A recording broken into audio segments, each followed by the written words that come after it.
بسم اللہ الرحمن الرحیم۔ السلام علیکم ناظرین۔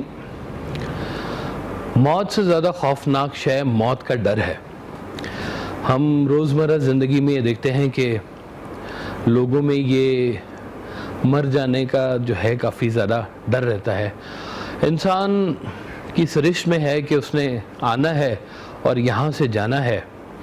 وہ ایک سرکار واحد صاحب کا ایک شعر آ گیا کہ پیر پیغمبر ولی درویش مردان خدا موت کی وادی سے گزرے ہیں بتسلیم و رضا، کہ یعنی کہ یہاں سے کا جو سفر گزرنا ہے وہ جانا تو ادھر ہی ہے، لیکن اس زندگی کو ایسا کیا جائے کہ اس میں سے یہ خوف نکل جائے۔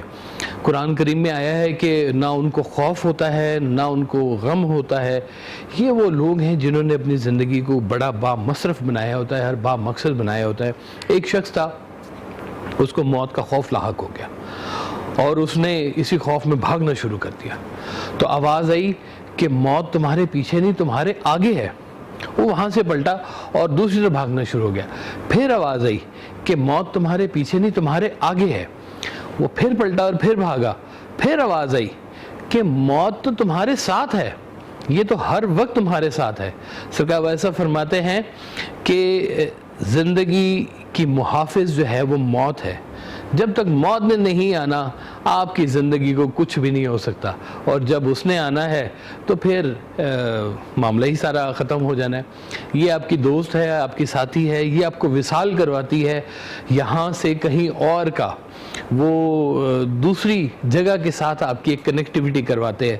وہ ایک شعر ہے ویسا آپ کا کہ کہتے ہیں کہ اتھو اڑ کے ایتھے آئے اج سانو وہ دیس بلائے، وہ بھی ایک اڈاری سی تے اے بھی ایک اڈاری ہے۔ کہتے ہیں کہ ایک دیوی تھی، اس کو ایک انسان سے محبت ہو گئی۔ اب دیوی کی عمر وہ کہتے ہیں کہ پتہ نہیں کتنی ہوتی ہے، لیکن انسانوں سے تو بہت زیادہ ہوتی ہے۔ تو وہ جب دیوی تھی اس کو پتہ تھا کہ انسان ہے، تو وہ اپنے بڑے دیوتا سردار کے پاس گئی اور اس نے کہا کہ جی مجھے ایک انسان سے محبت ہو گئی ہے۔ سردار نے کہا کہ چھوڑ دو، وہ انسان ہے، وہ اس نے مر جانا ہے، تو تم نے کیا کرنا ہے؟ تو اس نے کہا کہ جی آپ ایک کام کریں کہ آپ بھی اس کو جو ہے لافانی بنا دیں تاکہ وہ بھی میرے ساتھ زندگی گزارے۔ تو جو سردار تھا اس نے کہا کہ جاؤ تمہیں وہ دے دی زندگی۔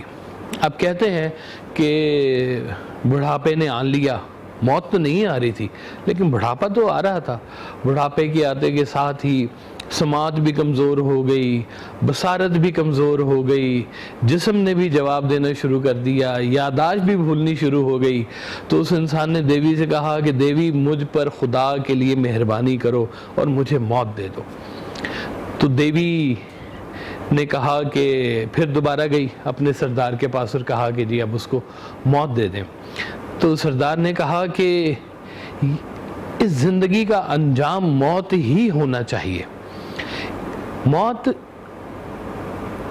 علاج ہے زندگی کا، اور علاج کا کوئی علاج نہیں ہو سکتا، علاج تو خود ایک علاج ہوتا ہے۔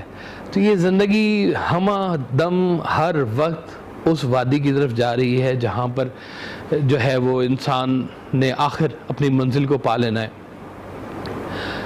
موت عظیم انسانوں پر بھی آتی ہے، لیکن موت ان کی عظمت میں ہمیشہ اضافہ کرتی ہے۔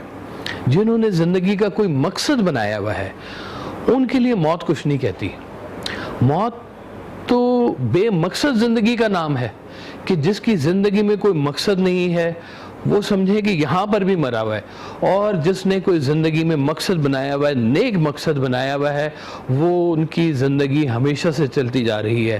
آپ دیکھیں کہ آج بھی بادشاہوں کے دربار بھی آپ دیکھ لیں کہ یہاں سے کچھ عرصے کچھ دور کے فاصلے پر ایک بادشاہ کا دربار ہے، اور اس سے قریب ہی داتا صاحب کا بھی ایک مزار ہے۔ ذرا جا کر دیکھیں کہ کہاں پہ آپ کو زندگی نظر آتی ہے اور کہاں پہ آپ کو موت نظر آتی ہے، بہت ہی واضح آپ کو سمجھ آ جائے گی۔ ایک سرکار کا شعر ہے کہ موت کیا ہے؟ حق سے بندے کو ملانے کا سبب، موت سے ڈرتے نہیں جو جاگتے ہیں نیم شب۔ یہ زندگی جن کی با مقصد ہے وہ موت سے نہیں ڈرتے۔ اپنی زندگی میں مقصدیت کیسی بنانی چاہیے؟ اپنی زندگی میں مقصدیت ایسی بنانی چاہیے کہ جس سے اللہ کے رسول راضی ہوں۔ اللہ تعالیٰ نے فرمایا کہ دیکھو میں نے تو تمہیں صرف عبادت کے لیے پیدا کیا ہے، اب اگر ہمارا زندگی کا سفر اس حوالے سے نہیں ہے تو پھر ہم لوگ زندگی میں کیا کر رہے ہیں؟ سرکار والد صاحب فرمایا کرتے تھے کہ دیکھو تم نے گھر سے میانی صاحب تک کی تو جانا ہے، کتنا سفر ہے، اس میں کیا کیا کر لو گے تم؟ تو یہ اپنی زندگی میں یہ چیزیں ذرا لے کر آئیں۔ ایک اور جگہ پہ آپ فرماتے تھے، آپ کہتے تھے کہ دیکھو اگر تمہاری 60 سال کی زندگی ہے، 60 سال کی زندگی میں 20 سال تو آپ سوتے رہتے ہیں، یعنی کہ اگر آپ ایوریج نکالیں دن کے 8 گھنٹے اگر آپ سوتے ہیں تو 60 سال کی زندگی میں 20 سال آپ سوتے ہیں، 20 سال آپ نے بیچے ہوتے ہیں کسی آرگنائزیشن کو، کہیں روزگار کے لیے، کسی معاملے کے لیے۔ پھر اس کے بعد کچھ عرصہ آپ کا بڑھاپے میں گزر گیا، پھر کچھ عرصہ آپ کا بچپن میں گزر گیا جہاں پہ آپ کو کوئی شعور نہیں تھا، کچھ عرصہ آپ کا کھانے پینے میں گزر گیا۔ اگر آپ نکالیں تو زندگی میں شاید کچھ سال آپ کو ملیں گے جو صرف آپ کے لیے ہیں، اور اس سالوں میں بھی اگر آپ نے اس بات پر توجہ نہ دی تو پھر زندگی آپ کو کھا جائے گی۔ یہ زندگی جو ہے یہ بڑی قیمتی اسی حوالے سے ہے کہ اس کا مصرف اور اس کا مقصد صرف اللہ کی طرف ہی ہونا چاہیے، رجوع اللہ ہونا چاہیے۔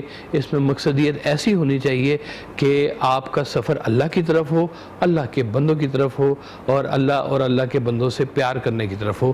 اللہ آپ سب کو مقصدیت زندگی کی عطا کرے، اور اللہ تعالیٰ آپ سب کو سلامت رکھے۔ السلام علیکم۔